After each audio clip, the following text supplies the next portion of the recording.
Hey, good morning. This is Hannah. I'm a health coach and I'm a nurse. And today it's about the Americans. So 1 million Americans has it, but how about you? And what is it? It's something related to what we eat. But first of all, let me know where you're watching from. Is this a replay? Are you live? And what are your experiences with digesting your food, digesting grains? Are you eating bread? Are you gluten free? All these areas of a diet that we are choosing because we don't feel comfortable in our bodies. So a lot of people, and among them the Americans, are suffering from something called SIBO or SIFO. So small intestinal bacterial overgrowth or small intestinal fungal overgrowth. There are two different kinds, but they all relate to the same thing. That means bad gut health. So when you're eating a food high in sugar, high in grains, high in dairy, high in processed food, if you take antibiotics, all these things can ruin the gut line to SIBO and SIFO, and they go into the small intestines and make problems. What's happening here? So what is happening is that you feel like after eating, you feel like bloated, you feel like, oh, nausea, you don't feel well. Oh, it's so bad in my body. Oh, I hate my stomach. You cannot wear slim shirt. You cannot wear tank top, for example. You cannot wear slim jeans because your stomach is just growing every time you eat, and it's so uncomfortable. You need to loosen up your clothes. You need to have something that is big and that does not have any tightness around the belly. So all these things are really causing daily problems, and they can also relate to other diseases. So almost everyone with an autoimmune disease has it. Almost everyone with diabetes has it. Almost everyone with IBS has it, and almost everyone with fibromyalgia has it. So, and then there is a lot more. There are some people who only has this as a symptom, and but it's all caused, like I said, by the grains. So, and other lifestyle factors.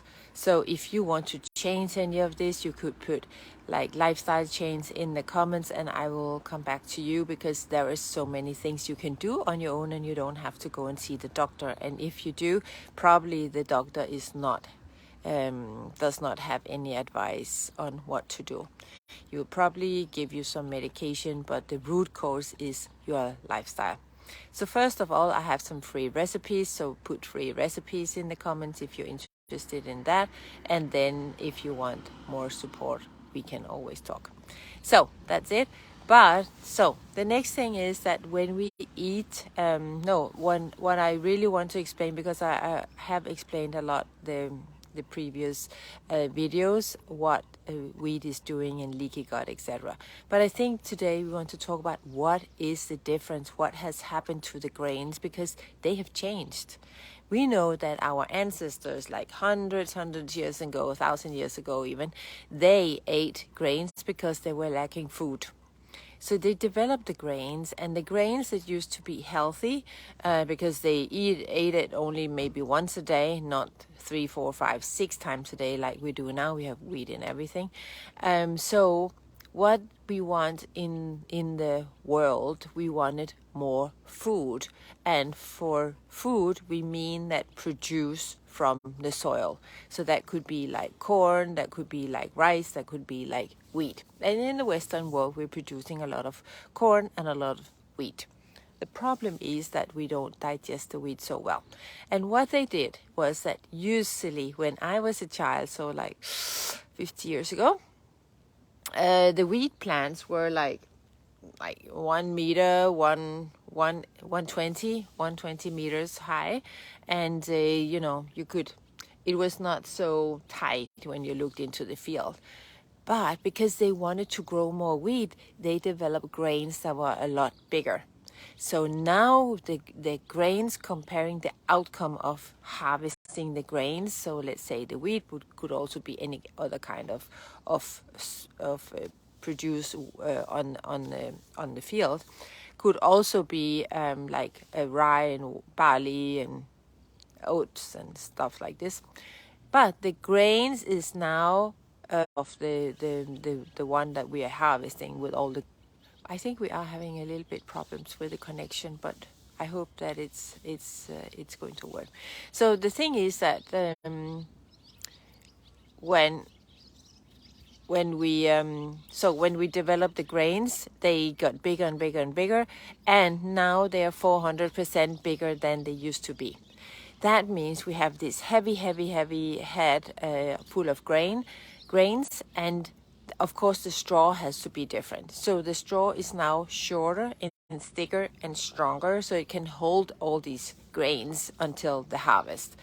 That means that we are using technology, we are changing the way the grains are. Also, so the straw, so we are using GMO, gene-modified produce to change this. So we're changing the genes inside the wheat. And not only the straw, but also the grains. And that has a huge effect in our body because we cannot let's say digest GMO food. It's really bad for us. So, but the thing is that when we harvest it, we have a huge outcome, and we have a lot more wheat grains than we used to have.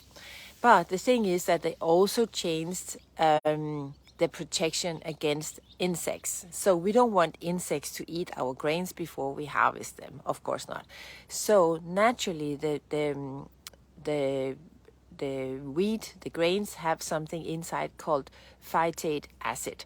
But because we are now changing the grains anyway, we are changing also the phytate acids to be a lot stronger, a lot harsh to our body. So when we eat the grains, so when you eat, no, Cindy, shh. No, come, yeah. Come here. She's seeing a small dog. It's very cute. So when we eat the grains, we are also eating this phytate acid. And phytate acid has a negative effect in our body because it goes into the intestines, and then it causes us not to be able to absorb minerals. And minerals are like manganese, selenium, zinc, copper, many other stuff, but also magnesium. And the number one protection of our brain is magnesium. That means that we see a whole population and a huge rise in the amount of people with Alzheimer's, Parkinson's, and other mental diseases. So this is all related to our lifestyle, our intake of phytate acid, and grains in general. So this is why I think it is really worth, and it's really important that we choose to go gluten-free and see if that makes a change in your body, and if not, then go grain-free. Grain-free means eating a lot of vegetables, and it's not the easiest thing to do. So always do it when you have support around you. Don't do it when you are in a stress situation, and maybe change one meal at a time. So you don't change everything, but one meal at a time. That will give you the road to success in the best way. And I really recommend to get some support. If you want recipes, if you don't know how to start and how to do this, you can put recipes and lifestyle changes in the comments. I have smoothie recipes for you in this month, and they are really a really good way to start changing your breakfast, your go-to meals during the day, your snacks, etc. And they are very delicious, and they can be changed in so many ways. I give you the recipes, but I also give you a lot of advice how you can combine your own favorite recipe of smoothies. So I hope to see you some other time. Thank you for watching, and let me know in comments what was the best that you heard today. So thank you. Bye.